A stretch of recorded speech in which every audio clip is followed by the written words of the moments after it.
నమస్తే, welcome to STV news. ముందుగా headlines చూద్దాం.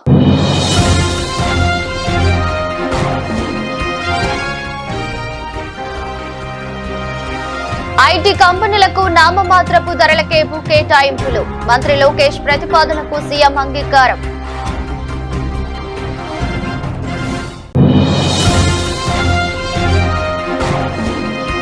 నంద్యాల జిల్లాల పార్టీ ప్రజాప్రతినిధులు, నాయకులతో వైఎస్ జగన్ సమావేశం. పార్టీని మరింత బలోపేతం చేయడానికి తీసుకోవాల్సిన చర్యలపై వైఎస్ జగన్ దిశానిర్దేశం.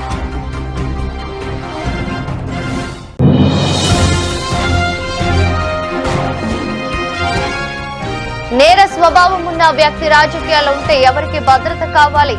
జగన్ భద్రతపై బొత్స చేసిన కామెంట్స్ కు కౌంటర్ ఇచ్చిన మంత్రి నిమ్మల.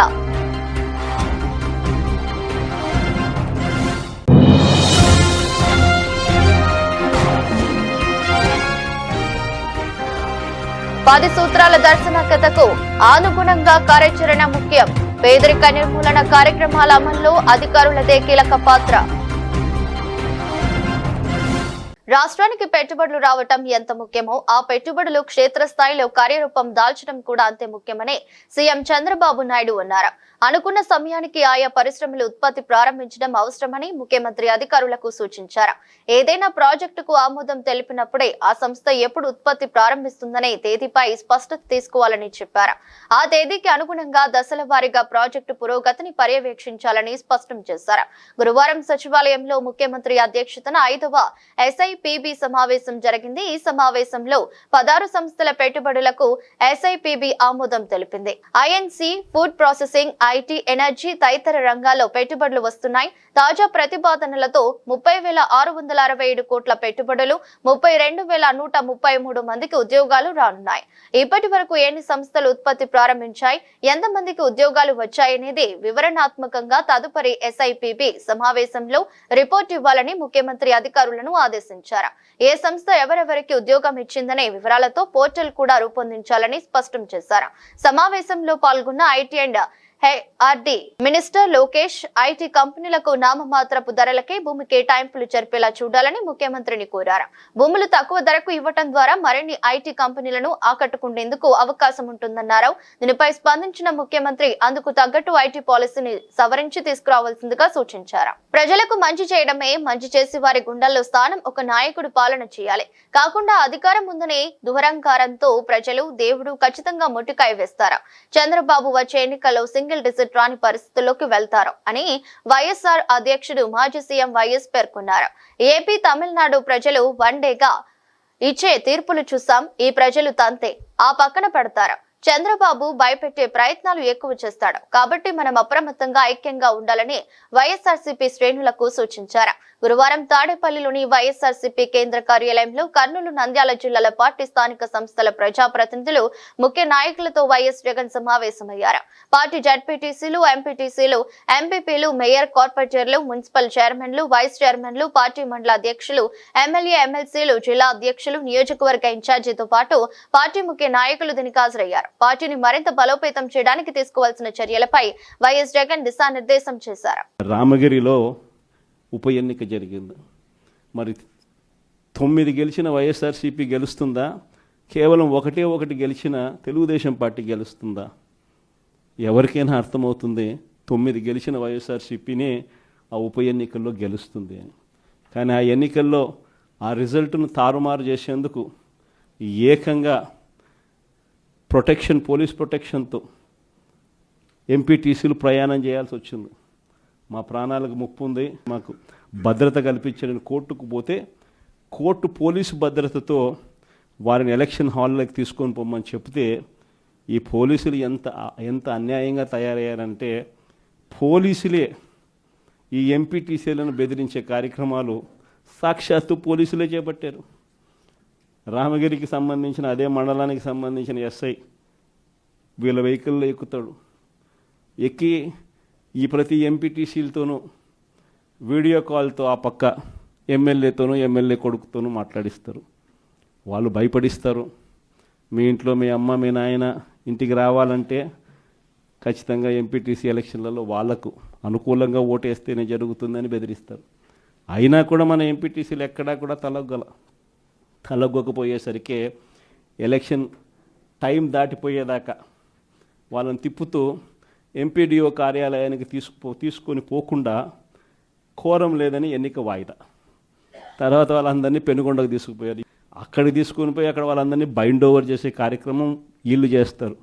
ఏమయ్యా ఈ అన్యాయం అని చెప్పి మన పార్టీ జిల్లా అధ్యక్షురాలు ఉషమ్మ గట్టిది స్టీల్ లేడీ అని చెప్పాలి, ఆవిడతో పాటు కంటెస్ట్ చేసిన ఎమ్మెల్యే ఇద్దరు పోయి మా ఎంపీటీసీలు మీరు ఎలా నిర్బంధిస్తారని చెప్పి పెనుగొండలో ఆయన ధర్నా చేస్తే, ధర్నా చేసినందుకు వీళ్ళ మీద కేసులు. వీళ్ళు మా పార్టీకి సంబంధించిన మా ఎంపీటీసీలకు తోడుగా నిలబడేదానికి వీళ్ళు పోతే వీళ్ళ మీద కేసులు పెట్టి అరాచకం సృష్టించే కార్యక్రమం. ఇద్దరితో ఆగల. మళ్ళీ రామగిరిలో మళ్ళీ ఎన్నిక జరపాల్సి వస్తుంది కాబట్టి భయానక వాతావరణం క్రియేట్ చేయడం కోసం అని చెప్పి లింగమయ్య అని చెప్పి మన పార్టీకి సంబంధించిన ఒక కురుబ నాయకుడు, ఒక బీసీ నాయకుడు ఏకంగా యాక్టివ్గా ఉన్నాడు అని ఆ మనిషిని కొట్టి చంపారు. నిజంగా ఆశ్చర్యం అనిపించింది, బాధ అనిపించింది. ఎందుకు ఈ రాజకీయాలు ఈ స్థాయికి దిగజారుస్తున్నారు అని చెప్పి. అరే మంచి చెయ్యి, సూపర్ 6 హామీ ఇచ్చినాం, సూపర్ 7 హామీ ఇచ్చినాం, పిల్లలకు చేయాల్సిన ఫీజు రియంబర్స్మెంట్ బకాయిలు పెండింగ్లో పెట్టు, ఆరోగ్యశ్రీ బకాయిలు పెండింగ్లో పెట్టు, రైతులకు అన్యాయం చేస్తా ఉన్నాం. ఇవన్నీ సరిదిద్దుకొని మంచి చెయ్యి, ప్రజల మనసుల్లో స్థానం సంపాదించుకుంటే ఆటోమేటిక్లీ ప్రజలు ఓట్లు వేస్తారు. కానీ ఈ మాదిరిగా దిగజారిపోయి మనుషులను చంపే స్థాయిలో రాజకీయాలు చేయడం మొదలు పెడితే, దానికి పోలీసులను ఉపయోగించుకునే కార్యక్రమం చేస్తే వ్యవస్థలు ఎంత దిగజారిపోతాయి అని చెప్పడానికి పూర్వపు రోజుల్లో మనం అంతా బీహార్ గురించి మాట్లాడేవాళ్ళం. బీహార్లో ఎలా ఉండేటివి, బీహార్లో అలా ఉండేటివి అని. ఈరోజు బీహార్ గురించి మాట్లాడాల్సిన పనుల ఆంధ్ర రాష్ట్రం ఎలా ఉంది అని చెప్పి చూస్తే బీహార్ను మించిపోయిన పరిస్థితిలో ఆంధ్ర రాష్ట్రం కనిపిస్తూ ఉంది ఈరోజు ఆంధ్ర రాష్ట్ర పరిస్థితి. ఇలాంటి పరిస్థితుల మధ్య మనం యుద్ధం చేస్తూ ఉన్నాం. మనకు తెలియకుండా ప్రతి ఇంటికి తాను మోసం చేశాడు, ప్రతి ఇంటికి తన మనుషులను పంపించాడు, ప్రతి ఇంటికి వాళ్ళ ఎమ్మెల్యేలందరూ కూడా తిరిగారు, ప్రతి ఇంటికి వాళ్ళ కార్యకర్తలు వెళ్ళారు, ప్రతి ఇంట్లోనూ కూడా కరపత్రాలు పంచారు, ప్రతి ఇంట్లోనూ కూడా ఇదిగో అమ్మ చంద్రబాబు నాయుడు గారు బాండు పంపించినారు, ఆ బాండు పత్రాలు ఇదిగోమ్మా అని చెప్పి కూడా బాండు పత్రాలు కూడా ఇచ్చినారు. ఇంట్లో ఎవరు కనపడినా మోసం చెయ్యని సెక్షన్ అనేది లేకుండా ప్రతి ఒక్కరికి కూడా చెప్పుకొచ్చారు. దీనివల్ల ఏం జరిగిందంటే ఒక 10% ప్రజలు నమ్మినారు. జగన్ చేయగలిగినాడు కదా, అది కూడా ఒక రకంగా తప్పు మందేనేమో, ఎందుకంటే జగన్ చేయగలిగినాడు కదా, కాబట్టి జగన్ చేశాడు కాబట్టి చంద్రబాబు నాయుడు జగన్ చేసేటివన్నీ చేస్తానని చెప్తున్నాడు, అది కాక ఇవన్నీ చేస్తానని కూడా చెప్తా ఉన్నాడు. కాబట్టి చేస్తాడేమో, మనిషి మారినాడేమో అని చెప్పి కొద్దో గొప్ప ఒక 10% ప్రజలు ఆయన మాటలు నమ్మడం. దాంతో 50% ఇంతకు ముందు వచ్చిన ఓట్ షేర్ మంది 40% ఓట్ షేర్కు ఒక 10% ప్రజలు నమ్మి అటువైపున కొంచెం చెయ్యి అలా పోయింది. కానీ ఈరోజు 11 నెలలు గడిచాయి. 11 నెలలు గడిచిన తర్వాత ఒక బడ్జెట్ అయిపోయింది. ఆయన అధికారంలోకి వచ్చిన వెంటనే ఒక బడ్జెట్ ప్రవేశపెట్టినాడు. 2వ సంవత్సరం బడ్జెట్ కూడా ప్రవేశపెట్టేసినాడు. సరే 2 బడ్జెట్లు అయిపోయినాయి. 5 బడ్జెట్లలో 2 బడ్జెట్లు అయిపోయినాయి. 11 నెలల టైం అయిపోయింది. ఈ 11 నెలల కాలంలో ప్రజలంతా కూడా అదిగో చంద్రబాబు నాయుడు చేస్తాడు, ఇదిగో చంద్రబాబు నాయుడు చేస్తాడు అని చెప్పి ప్రతి ఒక్కరూ ఎదురు చూస్తూ వచ్చారు. ఇంతవరకు పరిస్థితి చూస్తే ఏమంటాడు ఇప్పుడు? జగన్ భద్రతపై బొత్స చేసిన కామెంట్స్ కు మంత్రి నిమ్మల రామానాయుడు కౌంటర్ ఇచ్చారు. ఈ సందర్భంగా మంత్రి నిమ్మల రామానాయుడు మాట్లాడుతూ నేర స్వభావం ఉన్న వ్యక్తి రాజకీయాల్లో ఉంటే ఎవరికి భద్రత కావాలి అని ప్రశ్నించారు. భద్రత కావాల్సింది జగన్ కి కాదు, జగన్ నుండి రాష్ట్రానికి ప్రజలకు భద్రత కావాలి అన్నారు. జగన్మోహన్ రెడ్డి తన భద్రత గురించి ఇంతకు ముందే బొత్స సత్యనారాయణ గారు జగన్మోహన్ రెడ్డి భద్రత గురించి మాట్లాడుతూ ఉంటే అసలు భద్రత ఎవరికి ఉండాలి? ఒక నేర స్వభావం కలిగినటువంటి వ్యక్తి రాజకీయ ముసుగులో ఉన్నప్పుడు, ఎందుకంటే మొన్న ఎన్నికల్లో స్పష్టంగా ప్రజలందరూ కూడా ఆంధ్రప్రదేశ్ రాష్ట్రంలో తీర్పిచ్చారు. నేర స్వభావం కలిగినటువంటి జగన్మోహన్ రెడ్డి రాజకీయ ముసుగులో ఉన్నప్పుడు ఆయన నుంచి, ఆ జగన్మోహన్ రెడ్డి నుంచి ఈ రాష్ట్రానికి భద్రత కావాలి. ఈ రాష్ట్ర ప్రజలకు భద్రత కావాలని మొన్న ప్రజాస్వామ్యబద్ధంగా ప్రజలు ఇచ్చినటువంటి తీర్పు. నిన్న స్పష్టంగా ఎస్పీ గారు చెప్పారు, ఏదైతే జగన్మోహన్ రెడ్డి పర్యటన నిమిత్తం 1100 మంది పోలీసుల్ని ప్రత్యేకంగా హెలీప్యాడ్ దగ్గరే 250 మంది పోలీసుల్ని బందోబస్తు ఏర్పాటు చేశామని. మీరందరూ చూస్తూ ఉన్నారు. ఒక పక్క ఈ రాష్ట్ర ముఖ్యమంత్రిగా ఉన్నటువంటి చంద్రబాబు నాయుడు గారు పదే చెప్తూ ఉన్నారు, తన పర్యటనలో, ముఖ్యమంత్రి గారి పర్యటనలో సైతం పోలీసుల్ని తగ్గించండి, జిల్లాల నుంచి పోలీసు బలగాల్ని పెంచి మరి ప్రజల్ని ఇబ్బందికి గురి చేయొద్దు, బ్యారికేడ్లు వద్దు, పరదాలు వద్దు, చెట్లు కొట్టవద్దు అని ఒక పక్క ముఖ్యమంత్రి గారు తన భద్రతని తనకు తానే తగ్గించుకుంటున్నటువంటి పరిస్థితి మనం ప్రతి నిత్యము కూడా ఆయన పర్యటనలో మనం చూస్తూ ఉన్నాం. సరే, జగన్మోహన్ రెడ్డి గారు నిన్న ఏదైతే ఆ పర్యటనకు వచ్చింది, ఆయన పరామర్శకు వచ్చారా, బల ప్రదర్శనకు వచ్చారా?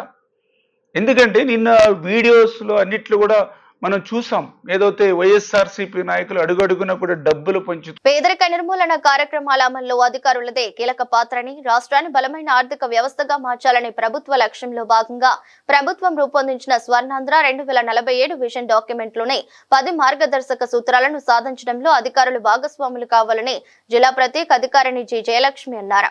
స్వర్ణాంధ్ర 2047 ప్రణాళిక అమలుపై విజన్ డాక్యుమెంట్ లోనే 10 మార్గదర్శక సూత్రాలపై గురువారం జిల్లా మండల స్థాయి అధికారులతో పాటు ఎంపీడీఓలు, తహసీల్దారులు, పంచాయతీరాజ్ ఎగ్జిక్యూటివ్ ఆఫీసర్లు, డిఎల్పీఓలు, వార్డు సచివాలయ అధికారులకు అవగాహన కల్పించేందుకు తుమ్మలపల్లి కళాక్షేత్రంలో నిర్వహించిన ప్రత్యేక కార్యశాలకు జిల్లా ప్రత్యేక అధికారిని జి జయలక్ష్మి ముఖ్య అతిథిగా హాజరయ్యారు.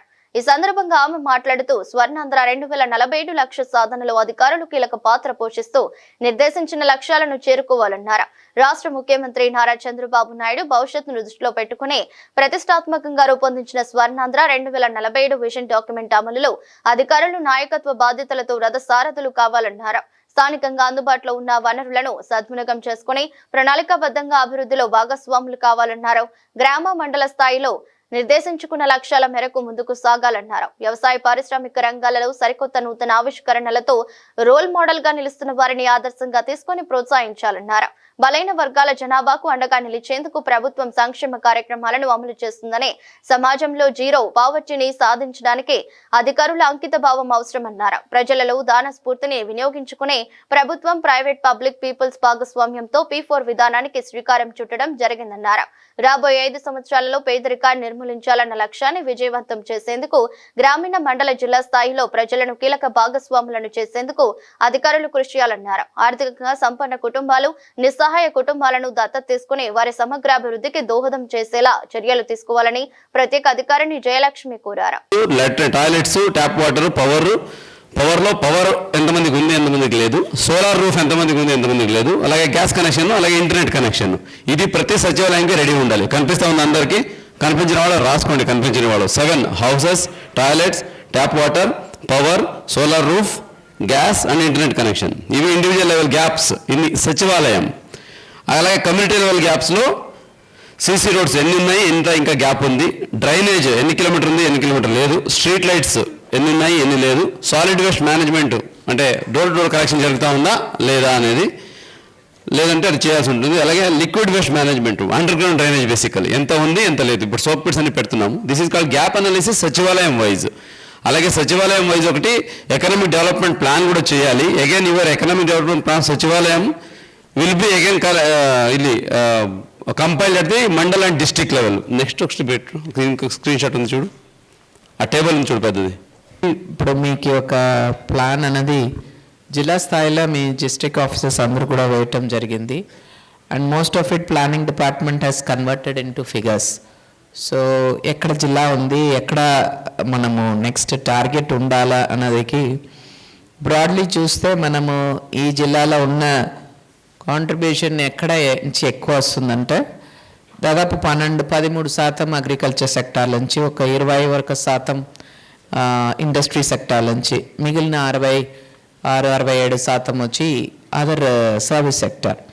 సో దీంట్లో ప్రతి దాంట్లోనూ గ్రోత్ ఎలా ఉండాలి based on the base figures now estimates ప్రకారం అంటే ఇప్పుడు ఉన్న దానికన్నా మనము ఓవరాల్గా మన జిల్లాలో ఉన్న value addition He is all prepared, all set to go ahead with the implementation of the Vision Plan 2047 with the expected growth rate in the required format. So ఇప్పుడైతే అదే ఆల్ ద టీమ్ ఏంటంటే mainly mandal team each మండలానికి ఒక్కొక్క విలేజ్ని పైలట్గా తీసుకోవాల్సి వస్తుంది, like how we did in Muppada for Chandralapadu.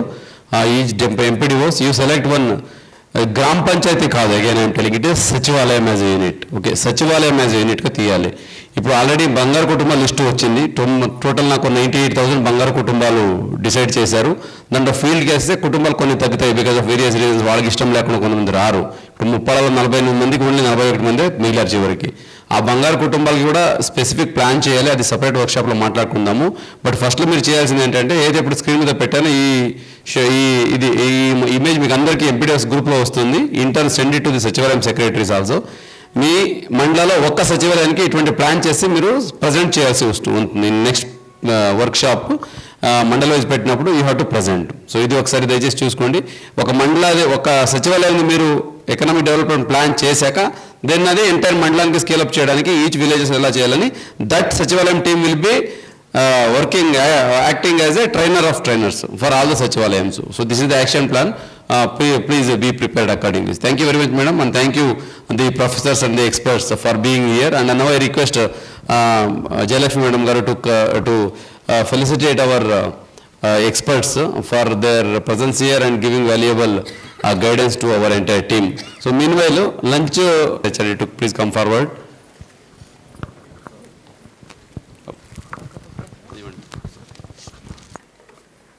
వేసవి దృశ్యానికి ఎద్దడి సమస్య ఉత్పన్నం కాకుండా మున్సిపల్ కమిషనర్లు చర్యలు తీసుకోవాలని మంత్రి నారాయణ ఆదేశించారు. మున్సిపాలిటీలు స్వయం పరిపాలన చేయాలని, కలెక్షన్లు లేనిదే మనం ఏమీ చేయలేమన్న విషయం గుర్తుంచుకోవాలన్నారు. రాష్ట్ర స్థాయి మున్సిపల్ కమిషనర్ల workshop Vijayawada School of Planning and Architecture లో ప్రారంభమైంది. కార్యక్రమానికి ముఖ్య అతిథిగా పురపాలక, పరిపాలన మరియు పట్టణాభివృద్ధి శాఖ మంత్రి పొంగూరు నారాయణ హాజరై వర్క్ షాప్ ను ప్రారంభించారు.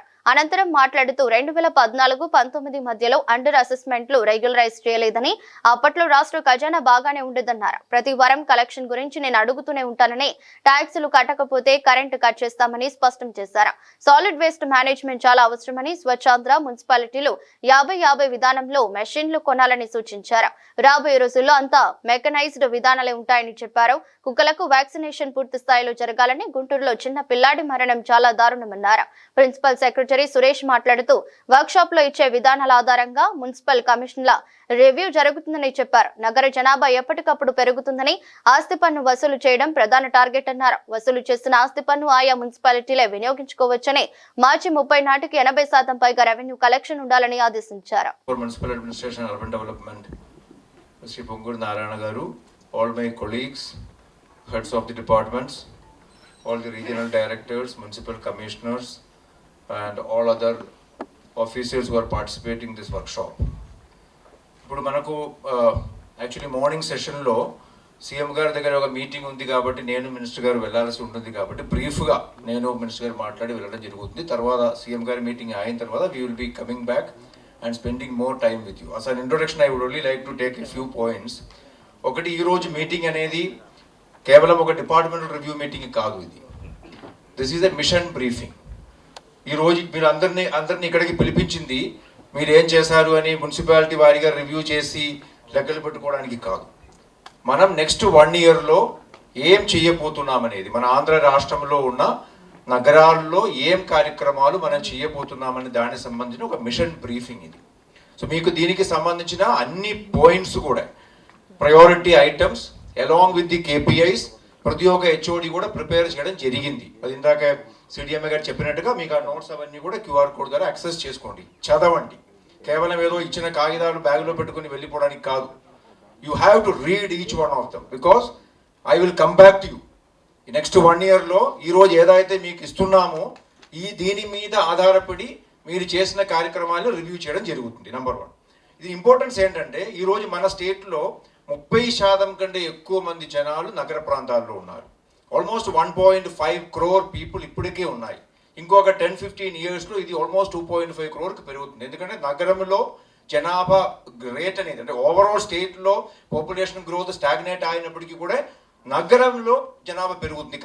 1 yearలో అగ్రెసివ్గా ఫాలోఅప్ చేసి ఇప్పుడు ఫైనాన్స్ కూడా ఎవరి కలెక్షన్స్ వాళ్ళకే ఉంటాయి.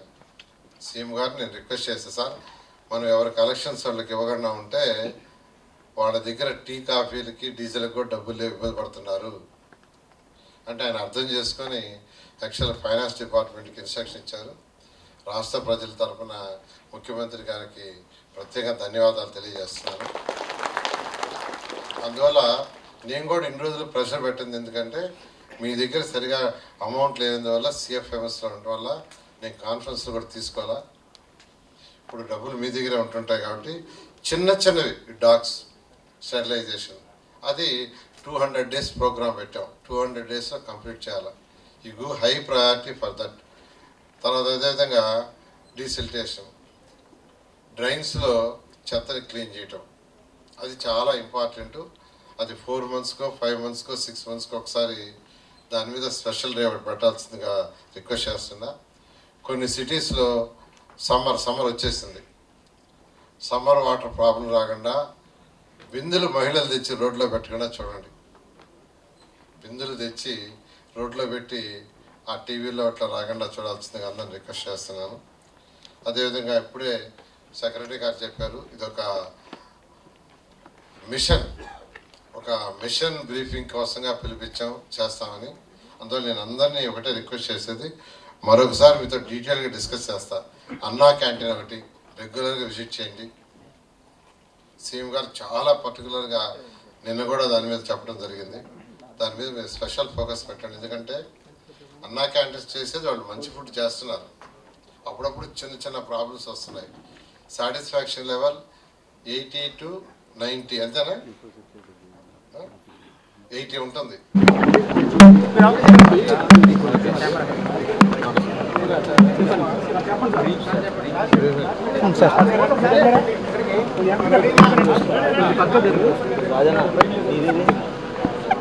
అందరికీ నమస్కారాలండి. ఈరోజు విజయవాడలో ఎంఏడి డిపార్ట్మెంట్లో వర్క్షాప్ యాక్చువల్గా కండక్ట్ చేస్తున్నారు. దానికి ఈ రాష్ట్రంలో ఉన్న 123 మున్సిపాలిటీస్లో ఉన్న మున్సిపల్ కమిషనర్ అందరినీ ఈరోజు సెక్రటరీ గారు పిలవటం జరిగింది. ముఖ్య ఉద్దేశం ఏంటంటే ప్రజల యొక్క ప్రజా అవసరాలు ఏదైతే ఉన్నాయో వాటిని ఇంకా మెరుగ్గా మెరుగ్గా వాళ్ళ సర్వీస్ చేయడానికి ఏం చేయాలి. జనరల్గా మున్సిపాలిటీస్లో పబ్లిక్ కోరుకునేది సాలిడ్ వేస్ట్, లిక్విడ్ వేస్ట్, చక్కటి డ్రింకింగ్ వాటరు, లైట్స్, రోడ్స్, వాటి తర్వాత పార్కులు, community halls, urban health centres, urban schools ఇలా ఫెసిలిటీస్ కోరుకుంటారు. అర్బన్ ట్రాన్స్పోర్టేషను వీటికి సంబంధించి ఆల్రెడీ 123 మున్సిపాలిటీస్లో ఈ యొక్క అధికారులు చేస్తున్నారు. అయితే వాటి ఇంకా బెటర్గా చేయాలంటే ఏం చేయాలని ఇతర రాష్ట్రాల్లో ఉన్న బెస్ట్ ప్రాక్టీసెస్ని కొంతమంది కమిషనర్స్ పంపించి సీనియర్స్ కమిషనర్ పంపించి అక్కడి నుంచి కలెక్ట్ చేశారు. అంటే మనకంటే వాళ్ళు ఇంకా ఏమైనా బెటర్గా చేస్తారని వాటన్నిటినీ ఈ 123 మున్సిపల్ కమిషనర్స్తో డిస్కస్ చేసి ఇంటరాక్షన్ చేసి అవన్నీ కూడా ఈ రాష్ట్రంలో ఇంప్లిమెంట్ చేసి ప్రజలకి ఇంకా మంచి సౌకర్యాలు ఇచ్చే విధంగా చేయమని ముఖ్యమంత్రి గారి యొక్క ఆదేశంతో యాక్చువల్గా ఈరోజు వర్క్షాప్ చేస్తున్నారు. ఈ వర్క్షాప్ ఈవినింగ్ దాకా ఉంటుంది. ఈవినింగ్ దాకా ఈ వర్క్షాప్లో ఏదైతే డిస్కస్ చేస్తారో దాన్ని కమిషన్ తీసుకుపోయి మున్సిపాలిటీలో ఇంప్లిమెంట్ చేయడం జరుగుతుంది. Thank you. విజయవాడ సెంట్రల్ నియోజకవర్గంలోని 63వ డివిజన్ రాజీవ్ నగర్ లో central SC cell general secretary Vejam Jayapal ఆధ్వర్యంలో రాజ్యాంగ నిర్మాత భారతరత్న బాబాసాహెబ్ డాక్టర్ బిఆర్ అంబేద్కర్ విగ్రహావిష్కరణ కార్యక్రమం ఘనంగా నిర్వహించారు. కార్యక్రమానికి ముఖ్య అతిథిగా ప్రభుత్వ వెబ్ సెంట్రల్ నియోజకవర్గ శాసనసభ్యులు బోండా ఉమామహేశ్వరరావు హాజరై విగ్రహావిష్కరణ చేశారు. అంబేద్కర్ విగ్రహానికి పూలమాలలు వేసి నివాళులర్పించారు. అనంతరం అన్నదాన కార్యక్రమాన్ని ప్రారంభించారు. ఈ సందర్భంగా బోండా ఉమా మాట్లాడుతూ తెలుగుదేశం ప్రభుత్వం డాక్టర్ బిఆర్ అంబేద్కర్ కలలను ముందుకు తీసుకుని వెళుతూ రాష్ట్రంలోని ప్రజలందరికీ సంక్షేమం అందే విధంగా చర్యలు చేపడుతుందన్నారు. దేశంలోని తొలిసారిగా ఎస్సీ వర్గీకరణపై ముందడుగు వేసిన పార్టీ తెలుగుదేశం పార్టీ అని చెప్పారు. పేదల కోసం తెలుగుదేశం ప్రభుత్వం చేపట్టిన 5 రూపాయలకే కడుపు నిండా భోజనం నింపే అన్న క్యాంటీన్ వంటి మంచి కార్యక్రమాలు చేపట్టామన్నారు. స్ఫూర్తి ప్రదాత, రాజ్యాంగ నిర్మాత, భారతరత్న డాక్టర్ బాబాసాహెబ్ అంబేద్కర్ ఆశయ సాధన లక్ష్యంగా ప్రభుత్వం పనిచేస్తుందన్నారు. నగరపాలక సంస్థ TDP floor leader Nellibandla Balaswamy మాట్లాడుతూ దేశానికి అంబేద్కర్ అందించిన సేవలు చిరస్మరణీయమన్నారు. అటువంటి మహానీయుని నిలువెత్తు విగ్రహాన్ని రాజీవ్ నగర్ లో ఏర్పాటు చేసిన బెజ్జం జైపాల్ మిత్ర బృందాన్ని అభినందించారు. బెజ్జం జైపాల్ మాట్లాడుతూ విగ్రహం ఏర్పాటుకు సహకారం అందించిన ఎమ్మెల్యే బోండా ఉమాతో పాటుగా అందరికీ కృతజ్ఞతలు తెలిపారు. బాబాసాహెబ్ బిఆర్ అంబేద్కర్ గారి 134వ జయంతి సందర్భంగా ఆ మహానుభావుడు అంబేద్కర్ గారి విగ్రహాన్ని ఆవిష్కరించుకోవడం జరిగింది. చాలా సంతోషం. దానికి స్థానిక కార్పొరేటర్ మా సోదరి తిరుపతమ్మ కానీ, డివిజన్ నాయకులు కానీ అందరూ కూడా సహకరించినటువంటి అందరికి కూడా హృదయపూర్వక అభినందనలు తెలియజేస్తా ఉన్నాను. ఈరోజు బాబాసాహెబ్ బిఆర్ అంబేద్కర్ గారి ఆశయాల్ని, అంబేద్కర్ ఇజాన్ని వాడవాడలా తెలియజేయాల్సినటువంటి బాధ్యత, భావితరాలకు తెలియజేయాల్సిన బాధ్యత మనందరి మీద కూడా ఉంది. ఏ బడుగు బలహీన ఎస్సీ మైనార్టీ వర్గాల, దళిత వర్గాల కోసం ఆ మహానుభావుడు అహర్నిశలు పనిచేశాడో, ఈ భారతదేశంలో సమానత్వం కానీ, ఈ భారతదేశంలో బడుగు బలహీన వర్గాల అభ్యున్నతి కోసం కానీ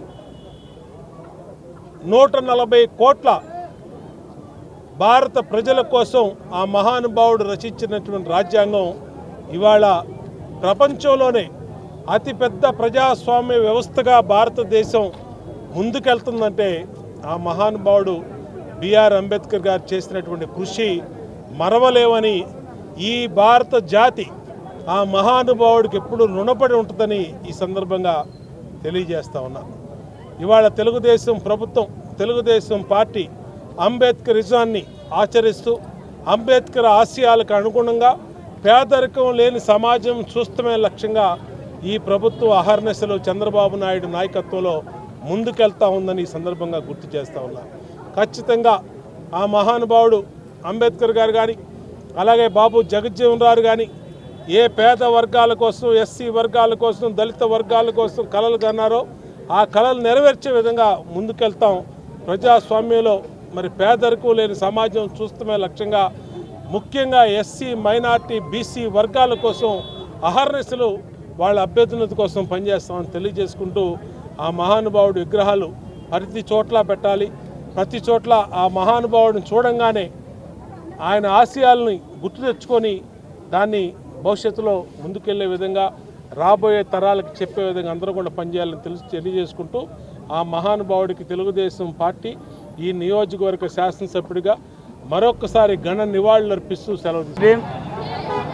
భారత రాజ్యాంగ నిర్మాత, ప్రపంచ మేధావి డాక్టర్ బిఆర్ అంబేద్కర్ గారి విగ్రహావిష్కరణని 134వ జయంతి సందర్భంగా ప్రభుత్వ విప్పు, విజయవాడ సెంట్రల్ శాసనసభ్యులు బోండా ఉమేశ్వర్ గారి సహకారంతో, అదేవిధంగా నియోజకవర్గంలో ఉన్న టీడీపీ నాయకులందరి సహాయ సహకారాలతో ఈ రోజున రాజీవ్ నగర్లో ఆ మహనీయుడి విగ్రహాన్ని ఏర్పాటు చేసుకోవడం చాలా సంతోషకరమైన విషయం.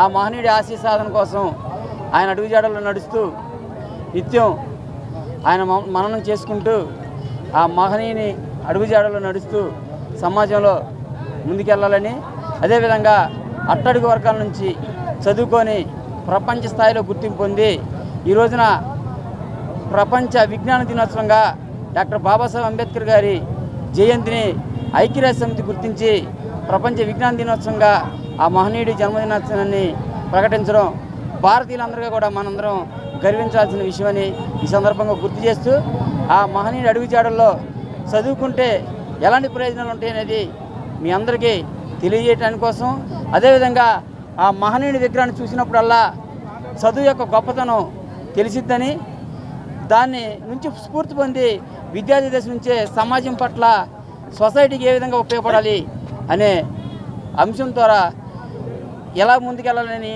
నిత్యం ఆ మహనీయుడిని చూస్తూ పెరుగుతూ ఆయన నుంచి స్ఫూర్తి పొందాలనే ఉద్దేశంతో రాజీవ్ నగర్ సెంటర్లో విగ్రహం ఏర్పాటు చేసుకోవడం జరిగింది. నాతో పాటుగా నా తమ్ముడు వేలుపుల రాజేష్ కానీ, దేవరకొండ లక్ష్మణ్ కానీ, అదేవిధంగా భాష కానీ, తమ్ముడు మురళీ కానీ వీళ్ళందరూ కూడా నాతో సహకరించి, వినయ్, అశోక్, ఆనంద్ వీళ్ళందరూ కూడా ఎంతో సహకరించి నాతో ఈ రోజున 63వ డివిజన్ రాజీవ్ నగర్ సెంటర్లో అంబేద్కర్ విగ్రహం పెట్టడానికి నాకెంతో సహకరించారు కాబట్టి వారందరూ కూడా మరొకసారి ధన్యవాదాలు తెలియజేసుకుంటూ ఆ మహనీయుని స్మరించుకుంటూ సమాజంలో ఎటువంటి పరిస్థితుల్లోనే కానీ మొక్కమైన ఆత్మవిశ్వాసంతో ముందుకెళ్లే విధంగా మేమందరం కృషి చేస్తామని కూడా 134వ అంబేద్కర్ గారి జయంతి సందర్భంగా రాజీవ్ నగర్లో సోదరుడు బెజ్జం జైపాల్ ఆధ్వర్యంలో మరి జైపాలు వాళ్ళ మిత్ర బృందం ఆధ్వర్యంలో చాలా పెద్ద ఎత్తున మరి అంబేద్కర్ గారి విగ్రహాన్ని ఇక్కడ ఆవిష్కరించి అలాగే 1000 మంది పేదలకి అన్నదాన కార్యక్రమాన్ని ఏర్పాటు చేసినందుకు ముందుగా మరి జైపాల్ని వాళ్ళ టీంని అభినందిస్తూ రాజ్యాంగ నిర్మాత మేధావి బడుగు బలహీన వర్గాల ఆశాజ్యోతి మరి డాక్టర్ బిఆర్ అంబేద్కర్ గారి 134వ జయంతి సందర్భంగా మరి అంబేద్కర్ గారికి భారతదేశం మొత్తం కూడా భారతదేశం యావత్తు కూడా ఘనమైన నివాళులు అర్పిస్తూ మరి ఈరోజు మనం నడుచుకుంటున్నామంటే స్వేచ్ఛా స్వతంత్రాలతో ముందుకు వెళ్తున్నామంటే మరి రాజ్యాంగం స్ఫూర్తితోనే మరి రాజ్యాంగం వల్లనే మనం అందరం కూడా స్వేచ్ఛగా సమానత్వంతో సౌభ్రాతృత్వంతో మనం అందరం కూడా కలిసిమెలిసి సోదరులాగా ఉంటున్నాము అంటే అది అంబేద్కర్ గారి యొక్క గొప్పదనం. మరి ఈరోజు విగ్రహావిష్కరణలో నన్ను కూడా పిలిచినందుకు నాకు కూడా చాలా ఆనందంగా సంతోషంగా ఉంది. మరి బోండా జిల్లా పరిషత్ ఉపాధ్యాయులతో సమాన అవకాశాలు కల్పించాలని ప్రోగ్రెసివ్ మున్సిపల్ టీచర్స్ ఫెడరేషన్ రాష్ట్ర అధ్యక్షులు సోమారావుతో శ్రీనివాసరావు డిమాండ్ చేశారు. గాంధీనగర్ ప్రెస్ క్లబ్ లో ఏర్పాటు చేసిన విలేకరుల సమావేశంలో ఆయన మాట్లాడుతూ 2022 సంవత్సరంలో మున్సిపల్ టీచర్స్ పరిపాలన పర్యావరణ బాధ్యతలు స్కూల్ ఎడ్యుకేషన్ కు అప్పగిస్తూ జీవో నెంబర్ 84 విడుదల చేశారని తెలిపారు. నాటి నుంచి మున్సిపల్ ప్రధానోపాధ్యాయులకు DDO అధికారాలు అరకొర పదోన్నతులు తప్ప స్కూల్ ఎడ్యుకేషన్ తమకు ఏ మేలు చేయలేదన్నారు. 6 పాయింట్ ఫార్ములా ప్రకారం మల్టిపుల్ కౌన్సిల్ రద్దునైనా ఇంకా కొనసాగిస్తున్నారని ఆరోపించారు. పరభు పత్రు తక్షణమే స్పందించి municipal education unified service rules విడుదల చేసి బదిలీల చట్టం రూపొందించాలని, ప్రాథమిక పాఠశాలలను ఉన్నత పాఠశాలలుగా అప్గ్రేడ్ చేయాలని, భాషా పండితుల సమస్యలు పరిష్కరించాలని, అంతర్జిల్లా బదిలీలు చేపట్టాలని, పదోన్నతుల్లో 70.30 పాటించాలని, GPF ఖాతాలు ఏర్పాటు చేయాలని, మోడల్ స్కూల్స్ ప్రారంభం తదితర సమస్యలను పరిష్కరించాలని కోరారు. సమావేశంలో సమాఖ్య ప్రధాన కార్యదర్శి పోలిమెట్ల సుమంత్, రాష్ట్ర కార్యవర్గ సభ్యులు పరకండ్ల శ్రీనివాసరావు, కొండూరు శ్రీనివాసరావు, తెనాలి పట్టణ కార్యదర్శి ఎం సుబ్బారెడ్డి తదితరులు పాల్గొన్నారు. ప్రభుత్వం ఇచ్చిన ఉత్తర్వులని మాకు అమలు చేయమని నేను ధర్నా కార్యక్రమం పెట్టుకోవడం జరిగింది. ప్రభుత్వమే ఇచ్చిన ఉత్తర్వులని ప్రభుత్వమే పట్టించుకోకపోతే మేము రోడ్డు మీదకి రావాల్సి వచ్చింది. 2-3 సంవత్సరాల క్రితం ప్రభుత్వం మున్సిపల్ అడ్మినిస్ట్రేషన్లో ఉన్న ఉపాధ్యాయుల్ని స్కూల్ ఎడ్యుకేషన్లోకి బదిలీ చేస్తూ పరిపాలనా బాధ్యతలు పర్యవేక్షణ బాధ్యతలు అప్పగిస్తూ జీవో నెంబర్ 84 తీసుకొని వచ్చింది. ఈ జీవో నెంబర్ 84లో స్పష్టంగా ప్రభుత్వ ఉపాధ్యాయుల జిల్లా పరిషత్ ఉపాధ్యాయుల అమాల్గమేషన్ ప్రక్రియ లిటిగేషన్లో ఉన్న దృష్ట్యా కోర్టులో మున్సిపల్ ఉపాధ్యాయ సర్వీసుని ప్రత్యేకంగా చూడండి అన్నారు.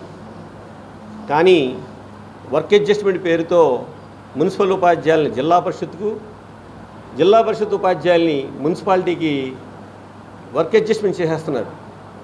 అదే మున్సిపాలిటీలో మున్సిపల్ ఉపాధ్యాయుడికి అవకాశం ఉన్నా సరే కొన్ని చోట్ల శ్రీకాళహస్తి చోట్ల మున్సిపల్ ఉపాధ్యాయుల్ని జిల్లా పరిషత్కి, జిల్లా పరిషత్ ఉపాధ్యాయులు మున్సిపాలిటీకి వేశారు. ఇది దారుణమని చెప్పేసి మాట్లాడిన పెదప మళ్ళీ కొన్ని సవరణలు జరిగాయి. ఇప్పుడు 3 సంవత్సరాలు అయింది. మున్సిపల్ అడ్మినిస్ట్రేషన్లో మున్సిపల్ ఉపాధ్యాయులకి సరిగా జరగడం లేదు, వాళ్ళకి అభివృద్ధి లేదు అని స్కూల్ ఎడ్యుకేషన్ తీసుకొచ్చారు. స్కూల్ ఎడ్యుకేషన్లోకి వచ్చిన తర్వాత మున్సిపల్ హెడ్ మాస్టర్లకు DDO అధికారాలు ఇవ్వటం తప్పితే మొన్న ఈ మధ్యన నవంబరు జనవరిలో ప్రమోషన్లు ఇచ్చారు. అవి కూడా 70:30 ప్రమోషన్స్ ఇవ్వలేదు. అదేంటంటే గతం ప్రమోషన్లో మీరు 70% దాటిపోయి ఇచ్చేసారంటారు.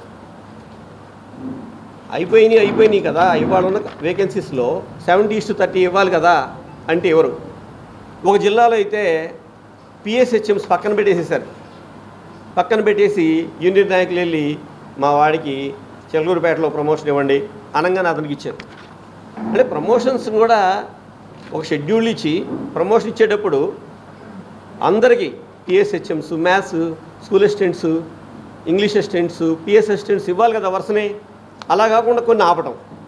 13న జరిగే మత సామరస్య శంఖారావం జాతీయ సదస్సుకు సిపిఎం మద్దతు ప్రకటిస్తుందని సిపిఎం రాష్ట్ర కార్యదర్శి వి శ్రీనివాసరావు తెలిపారు. బాలోత్సవ భవన్ నందు సిపిఐ నిర్వహించిన మీడియా సమావేశంలో ఆయన మాట్లాడారు. గిరిజనుల హక్కులను హరించే విధంగా పథకం ప్రకారం ప్రభుత్వం చర్యలు చేపట్టిందని, ఏజెన్సీ ప్రాంతాన్ని కార్పొరేట్లకు అప్పగించే కుట్ర చేస్తున్న కూటమి ప్రభుత్వ విధానాలను వ్యతిరేకించాలని పిలుపునిచ్చారు. స్పీకర్ గా ఉన్న అయ్యన్న పాత్రుడు 1/70 చట్టాన్ని సహకరించాలని పిలుపునిచ్చారని, దీనికి వ్యతిరేకంగా ఏజెన్సీ ప్రాంతంలో 2 రోజుల బంద్ చేశారని తెలిపారు. తర్వాత వారు సవరణను వెనక్కి తీసుకున్నారని తెలిపారు. సుంకాలు విధిస్తూ దేశాన్ని అసభ్యకర పదజాలంతో దూషించిన అమెరికా అధ్యక్షుడు డొనాల్డ్ ట్రంప్ కు వ్యతిరేకంగా మోదీ ప్రభుత్వం పెదవి విప్పలేదని మండిపడ్డారు. అంతర్జాతీయంగా క్రూడ్ ఆయిల్ తగ్గితే పెట్రోల్, గ్యాస్ ధరలు పెంచడం సవాలుపై పేలాలు ఏరుకుంటున్నట్లు ఉందని ఎద్దేవా చేశారు. వర్క్షాప్ పెట్టింది గవర్నమెంట్, ఐటీడీ ఆధ్వర్యంలో వర్క్షాప్ పెట్టారు. ఆ వర్క్షాపులోకి మీడియాని అనుమతించలేదు. మీడియాను అనుమతించకుండా అక్కడ టూరిజం డెవలప్మెంట్ పేరుతోటి ఖనిజ సంపదని కొల్లగొట్టడానికి ఒక పెద్ద ప్రణాళిక రూపొందించి దానికి అనుగుణంగా ప్రజాప్రతినిధుల్ని, అధికారుల్ని, వాళ్ళందరినీ కూడా మెస్మరైజ్ చేసి వాళ్ళకి కనికట్టులాగా ఇక్కడికి వస్తే ఏదో బ్రహ్మాండంగా అభివృద్ధి జరుగుద్ది అనే ఒక మంత్రం వేసి మొత్తం ఏజెన్సీ మీద ఆధిపత్యం, కార్పొరేట్ ఆధిపత్యం కోసం ప్రణాళిక రూపొందించినట్టుగా అర్థమవుతున్నది.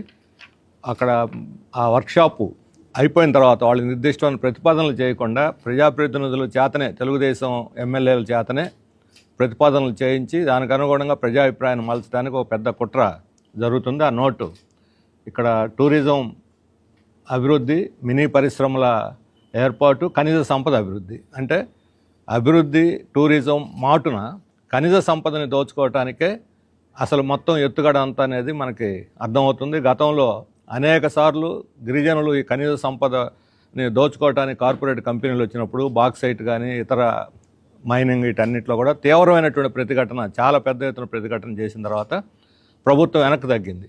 ఇదే చంద్రబాబు నాయుడు ప్రభుత్వం గతంలో దీన్ని ఉపసంహరించుకున్నది. మొన్న ఎన్నికల్లో ఇక్కడ ట్రైబల్ హక్కులకు ఏమాత్రం భంగం కలగకుండా ట్రైబల్ చట్టాలన్నిటినీ పగడ్బందీగా అమలు జరుపుతామని చెప్పిన వాగ్దానం చేసి ఇప్పుడు పూర్తిగా దానికి భిన్నంగా వ్యవహరిస్తున్నది.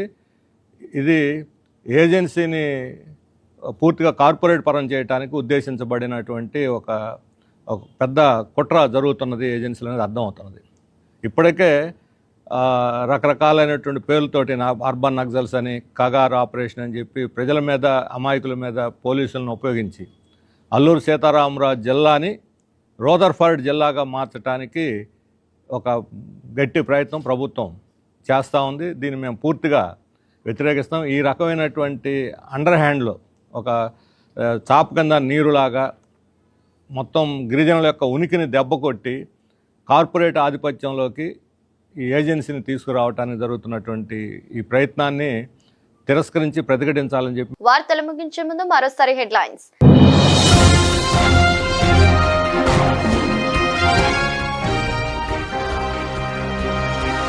ఐటీ కంపెనీలకు నామమాత్రపు ధరలకే భూ కేటాయింపులు, మంత్రి లోకేష్ ప్రతిపాదనకు సీఎం అంగీకారం.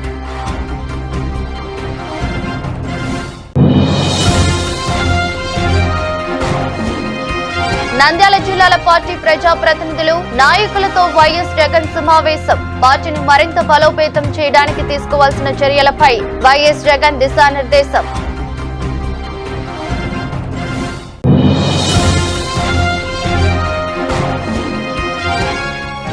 నేర స్వభావం ఉన్న వ్యక్తి రాజకీయాల్లో ఉంటే ఎవరికి భద్రత కావాలి? జగన్ భద్రతపై బొత్స చేసిన కామెంట్స్ కు కౌంటర్ ఇచ్చిన మంత్రి నిమ్మల.